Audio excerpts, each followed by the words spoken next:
मध्य प्रदेश के नक्सल प्रभावित बालाघाट में सांस्कृतिक आंदोलन से नक्सलवाद को चुनौती देने की कोशिश की जा रही है। कलेक्टर मृणाल मीणा की पहल पर अब तक 100 से अधिक बैगा आदिवासियों को 300 से ज़्यादा पारंपरिक वाद्य यंत्र जैसे मांदर, नगाड़ा, टिमकी, करताल और बांसुरी बांटे गए हैं। साथ ही पारंपरिक परिधान भी उन्हें प्रदान किए गए हैं। इससे आदिवासी युवा अब अपनी पहचान, अपनी संस्कृति और अपनी जड़ों से जुड़ रहे हैं।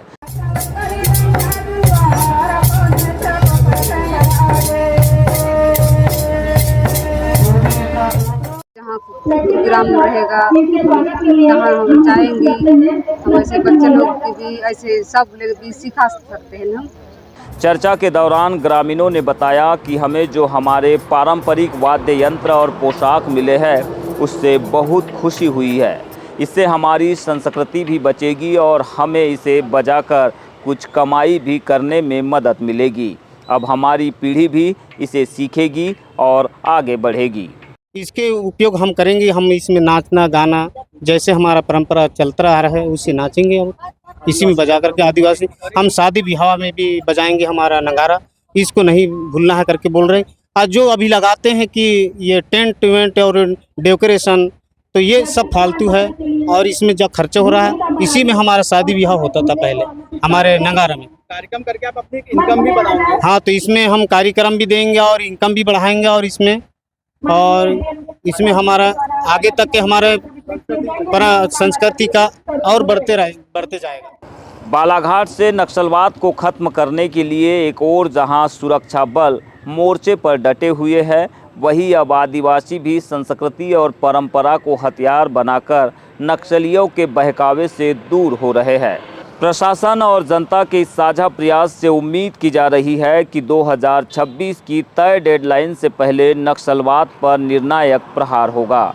कलेक्टर का मानना है कि नक्सली अक्सर आदिवासियों को यह कहकर बहकाते हैं कि सरकार उनकी संस्कृति की कद्र नहीं करती, लेकिन अब यह कोशिश नक्सलियों के उस झूठ को उजागर कर रही है।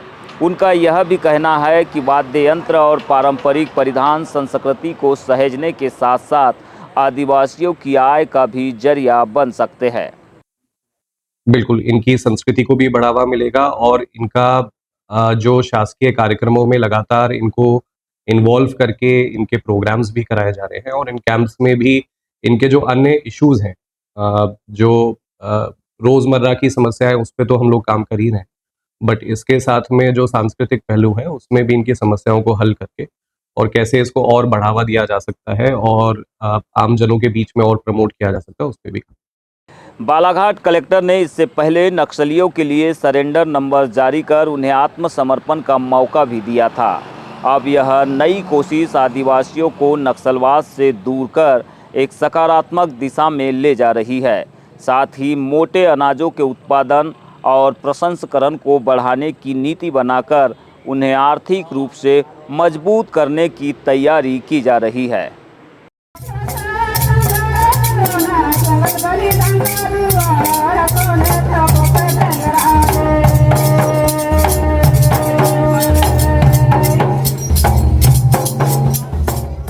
हम लोग ये भी प्रयास कर रहे हैं कि बालाघाट जिले में बहुत सारी जगहों पे विंटर में, सर्दी के मौसम में खेलकूद के आयोजन होते हैं, स्पोर्ट्स के प्रोग्राम्स होते हैं, क्रिकेट टूर्नामेंट्स होते हैं, तो उसमें भी इनका जो खेलकूद है उसको भी प्रमोट करने के लिए इनिशियल स्टेज में हम लोग इनको इन्वॉल्व करेंगे और फिर उसके बाद में एक बड़ा प्रोग्राम रखने का हमने प्लान किया है, उसकी तैयारी हम कर रहे हैं।